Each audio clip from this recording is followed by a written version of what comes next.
एक गांव में मोटे लाला जी रहा करते थे। उनका नाम मिठाई लाल था। उन्हें मिठाई खाना बड़ा पसंद था। उनका जब भी दिल मिठाई खाने को करता, वो हलवाई की दुकान पर पहुंच जाते और बोलते, अरे भाई, मुझे खाने को ढेर सारी मिठाई लेकर आओ। हाँ हाँ लाला जी, अभी लाता हूँ। और लाला जी ने एक झटके में सारी मिठाई खा ली। उसने दुकान की सारी मिठाइयाँ मिनटों में खत्म कर दी।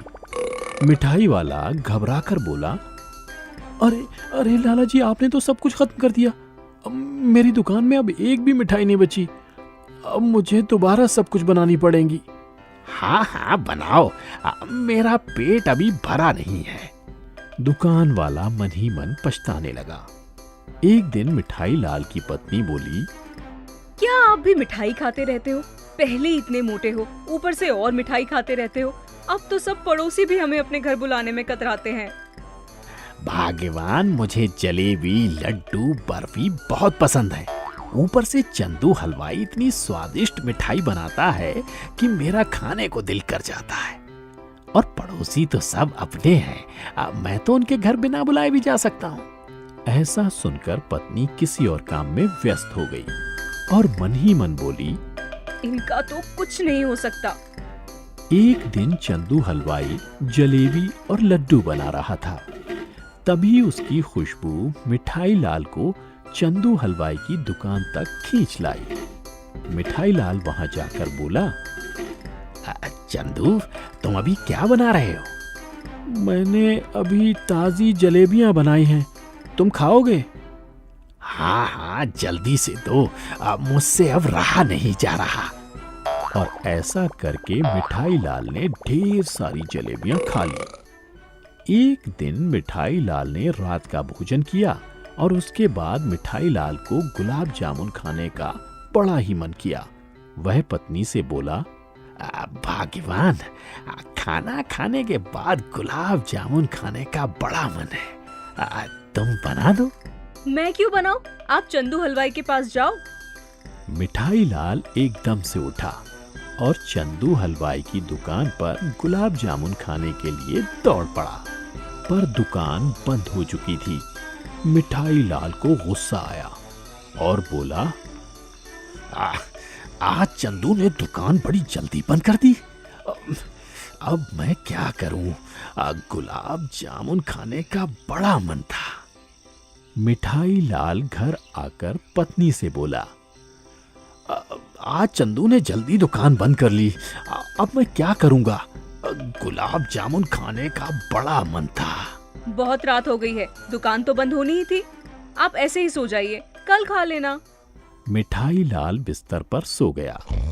उन्हें गुलाब जामुन खाने का इतना मन था कि नींद में भी वो गुलाब जामुन का सपना देखने लगे।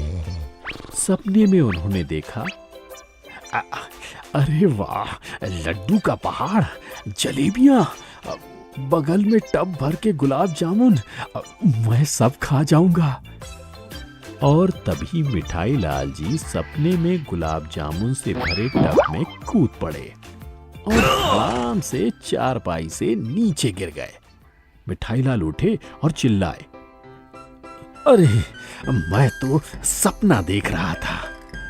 जब वह उठने लगे तो उनके हाथ में बड़ा दर्द हुआ। आप चारपाई से इतनी जोर से गिरे कि आपके हाथ में चोट लग गई है। मिठाई लाल अपने ऊपर हंसने लगे। अगले दिन उनके पड़ोसी के यहाँ दावत थी, लेकिन उस दावत में मोटे लाला जी को किसी ने नहीं बुलाया। मोटे लाला जी को जब पता चला तो वह बोले, लगता है पड़ोसी मुझे बुलाना ही भूल गए, मैं खुद इनकी दावत में चला जाता हूँ। मोटे लाला जी पड़ोसियों के यहाँ दावत खाने चले गए। सब देखकर हैरान हो गए। तभी उनका पड़ोसी मदन बोला, लाला जी, हमने तो आपको बुलाया ही नहीं और आप फिर भी यहाँ चले आए। हाँ, मुझे लगा तुम मुझे बुलाना भूल गए, इसलिए मैं खुद चला आया। लाला जी, आपके इस खाने की वजह से ही हमने आपको नहीं बुलाया। आप इतना खाते हैं कि सब कुछ खत्म कर देते हैं। लाला जी को बुरा लगा और वह उदास होकर वहां से चले गए। अब वह किसी के यहाँ नहीं जाते और ना ही पहले की तरह खाना खाते। पत्नी यह सब देखकर बोली, स्वामी, आप सब लोगों की वजह से खाना पीना क्यों छोड़ रहे हो? लोगों का तो काम ही है कहना। हाँ, लेकिन सभी मेरे खाने से इतने तंग आ गए कि ढंग से बात तक नहीं करते। रहने दो, आप देखना, कभी न कभी इन्हीं लोगों को एक दिन आपकी जरूरत पड़ेगी। एक दिन उन्हीं के गांव में एक प्रतियोगिता का आयोजन होता है। उस प्रतियोगिता में जो सबसे ज्यादा खाना खाएगा वही जीत जाएगा। सभी लोग विचार करने लगे। तभी मदन बोला, एक आदमी है जो ये प्रतियोगिता जीत सकता है और हमारे गांव का नाम ऊपर कर सकता है। कौन है? कौन कौन कौन? हमारा पड़ोसी लाला जी, जो खूब सारा खाना मिनटों में खा जाते हैं, लेकिन हमने उनका इतना अपमान किया कि वो हमसे नाराज हैं। अरे तो हम सब उन्हें मनाते हैं, उनसे माफी मांगते हैं और प्रतियोगिता को खेलने के लिए राजी करते हैं। सभी उनके पास जाते हैं।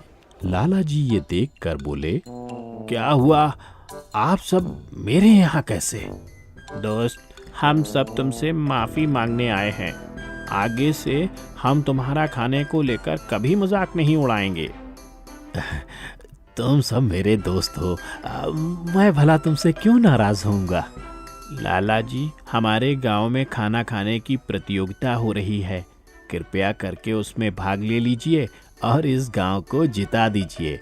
अब आप इस गांव की इज्जत बचा सकते हो। लाला जी खुश हो जाते हैं, बोलते हैं,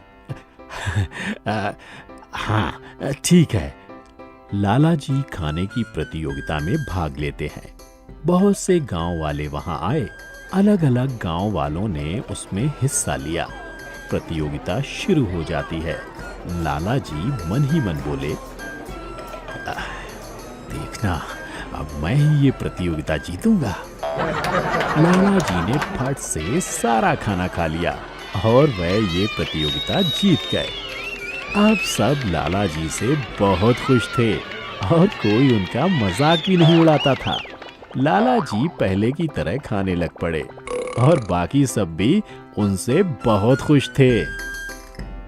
सीख: आदमी स्वार्थ में दूसरों की परवाह नहीं करता, लेकिन कभी न कभी उनकी जरूरत सबको पड़ती है। फिर उन्हें उसकी अहमियत का पता चलता है।